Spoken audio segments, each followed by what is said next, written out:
Hello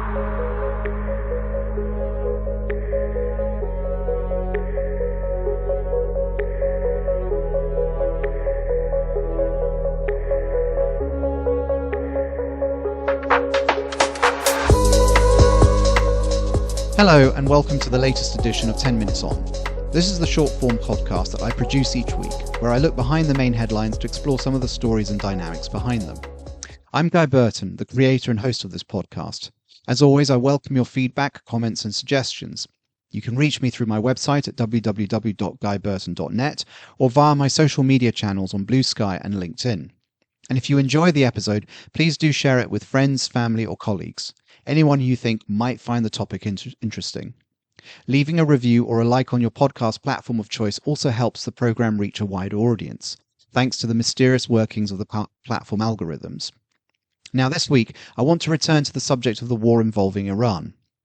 In last week's episode, I asked whether the United States and Israel had the stamina for a prolonged conflict. At the same time, US President Donald Trump has suggested that the war might take up to 4 weeks to conclude. Since then, another issue has emerged: the availability of the weapons needed to fight such a war. On Friday, Trump called defense manufacturers to the White House and asked them to speed up production of key munitions and missile defense equipment. Companies attending the meeting included BAE Systems, Boeing, Honeywell Aerospace, L3Harris, Lockheed Martin, Northrop Grumman, and RTX. The reason is fairly simple. In war, weapons are often used faster than they can be produced. Trump later claimed on Truth Social that the meeting had gone well and that production could increase by as much as fourfold. But in reality, this effort had already begun months earlier, well before the current conflict. For example, Lockheed Martin agreed back in January to increase production of Patriot and THAAD, or Terminal High Altitude Area Defense interceptors. RTX also reached an agreement last month to expand production. In fact, concerns about US interceptor stockpiles existed even before this current war began. Two systems in particular are central here: Patriot and THAAD. Patriot systems are designed to defend against short-range ballistic missiles and aircraft. THAAD systems are used against medium-range ballistic missiles. The exact range of US stockpiles is classified, but there are signs of strain. During last year's 12-day war between Israel, the US and Iran, roughly a quarter of the US THAAD interceptor stockpile is estimated to have been used defending Israel. Replacing those missiles takes time. At present, about 100 THAAD interceptors are produced each year. In January, Lockheed Martin said it plans to increase that to around 400 annually. In the same month, the company agreed to more than triple Patriot production, from roughly 600 per year to more than 2,000. RTX, which produces Tomahawk cruise missiles amongst other systems, had previously been criticized by Trump for slow production. In February, it announced plans to raise output to around 1,000 missiles annually. Even so, it is not entirely clear whether last Friday's White House meeting produced any new commitments beyond those that had already been announced. So the question remains, will these increased production levels be enough? The pressure is already visible, particularly amongst US allies and partners in the Gulf. The war with Iran has created new demand for missile defense systems such as Patriot and THAAD. Officials in the United Arab Emirates and Qatar have said that their stockpiles have not fallen significantly. But officials from two other Gulf states, unnamed in the media, admitted they were already trying to source additional systems. The United States has said it will supply them, but deliveries have not yet taken place. And it's worth remembering that these systems were already in short supply before this conflict began. One reason is the continuing demand created by the war in Ukraine after Russia's invasion there 4 years ago. During Joe Biden's presidency, the United States transferred a number of interceptors to Ukraine, reducing its own stockpile in the process. Now, there may have been a brief moment of respite towards the end of the first week of fighting as well, though. Iran's president, Masoud Pezeshkian, apologized for attacks on Gulf states and said that Iran would stop targeting them unless future US strikes originated from those bases in their countries. His remarks have sparked some debate about what they revealed about the Iranian regime. Pezeshkian is widely seen as a moderate, and hardline elements quickly rejected his statement. He also suggested that some of the attacks on Gulf targets may have been the result of fire-at-will instructions issued to commanders. That comment hinted at a somewhat decentralized response within Iran's military structure. At the same time, it may also have been an attempt to buy time, to de-escalate the conflict and present Iran as the more reasonable actor, especially given the internal political turmoil following the assassination of the supreme leader on the first day of bombing. There is also another reason why Iran may be slowing its attacks. In the early days of the conflict, Iran launched hundreds of missiles. By the end of the first week, that number had fallen to tens per day, possibly to conserve stockpiles. According to Israel's Institute for National Security Studies, Iran possesses somewhere between 2,000 and 2,500 ballistic missiles. As of the 8th of March, the Institute estimated that Iran had launched 614 missiles and 1,906 drones since the war began on February 28th. Both missile and drone attacks have declined significantly since the start of the conflict. That may reflect stockpile management, but also the difficulty of producing new weapons during wartime. And another factor may be changes in how the United States responds to these attacks. Iran has made extensive use of Shahed one-way attack drones, the same technology that Tehran has supplied to Russia for use in Ukraine. These drones are relatively cheap. They cost around $50,000 each, and they can be difficult to detect on radar.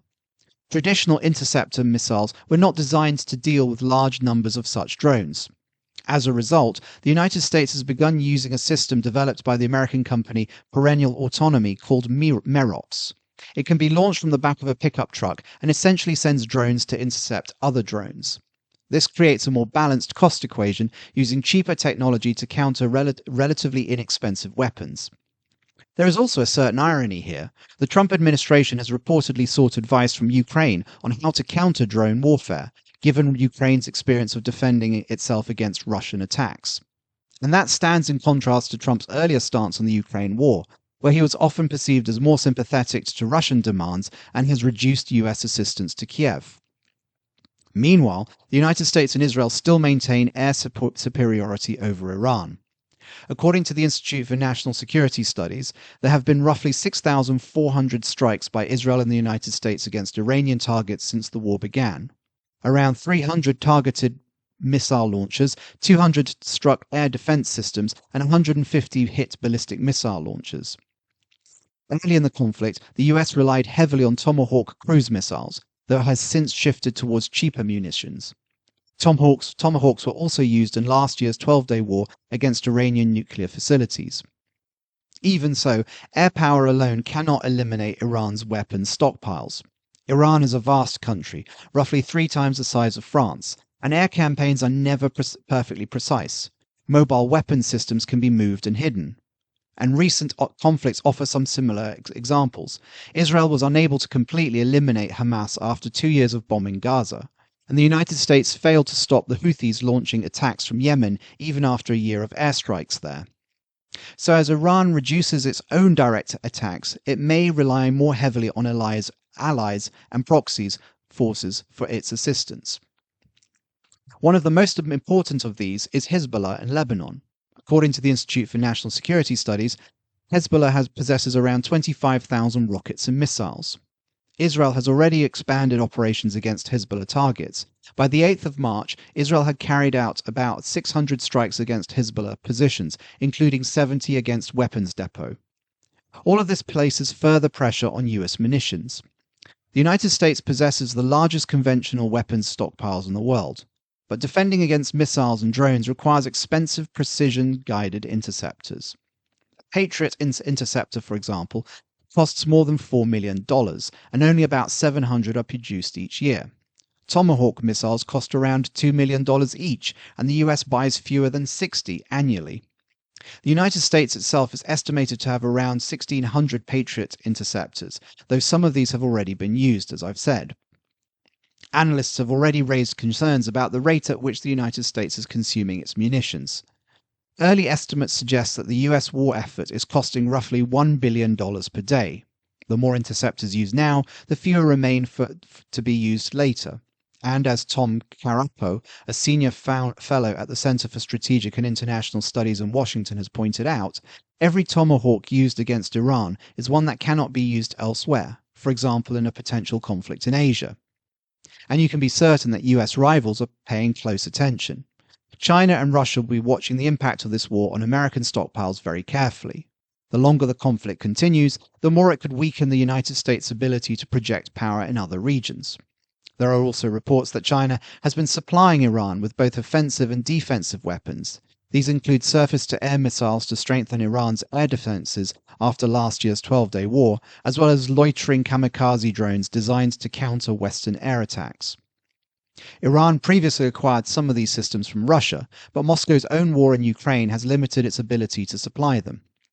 Russia, meanwhile, has begun producing its own version of the Shahed drone, though it may now struggle to supply Iran with spare parts.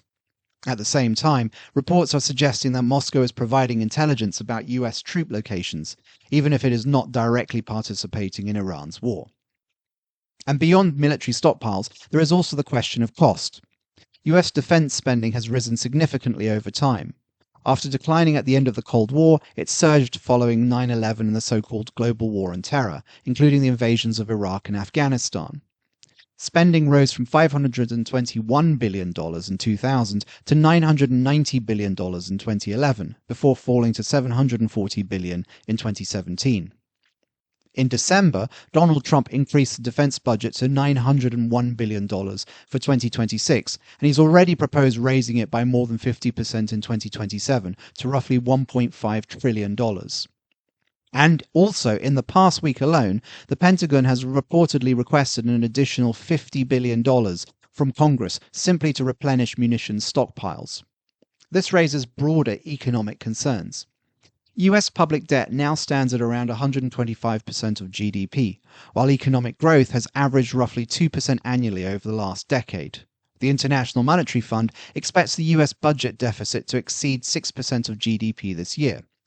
Even if defense deficits could be stabilized at 7 to 8%, debt itself could continue to rise to up to 140% of GDP by 2031. For fiscal policymakers, the worry is not just the cost of this particular war, it is the possibility of open-ended conflicts. The wars in Iraq and Afghanistan cost roughly $2 trillion and $2.3 trillion respectively. If public debt continues to grow faster than the economy, the consequences could become severe. According to the Committee for a Responsible Federal Budget think tank, that could eventually force austerity measures, cutting public spending and raising taxes. In extreme scenarios, it could trigger wider financial instability, higher interest rates, falling confidence in US Treasury bonds, rising inflation if money is printed to support bond values, or even a broader currency crisis if investors begin selling dollars. A US debt default remains extremely unlikely, but if it ever did occur, it could freeze global credit markets and trigger a worldwide recession.